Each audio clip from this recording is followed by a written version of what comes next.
4, category 4, and some.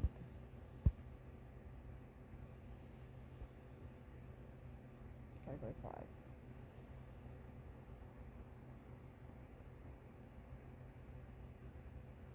Around 2 p.m. today is going to be a category 5 here, heading towards Florida. And then, oh gosh, there's another one here.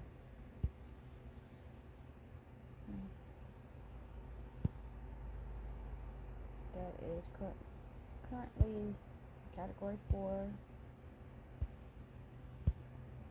Let's say category 4. Okay.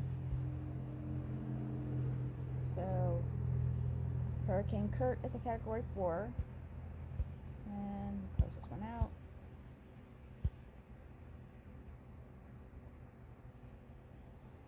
Milton is currently a category 4 as well.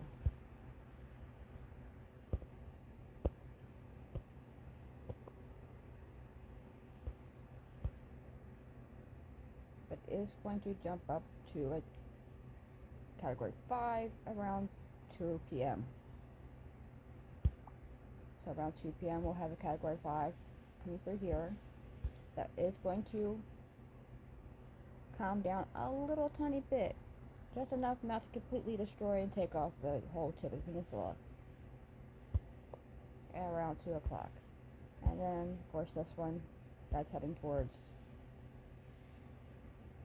now it's heading towards Spain now, instead of the projections of France. It could turn again, we don't know. Anything can happen. But I pray everybody stay safe in both areas, because we just went through all this with North Carolina, and they're still trying to get it back, and they're not going to be able to get it back anytime soon. Think about Hawaii, how long has it been for them, and they're still not 100% back. But that being said, the weather is a fickle thing. All we can do is wait it out.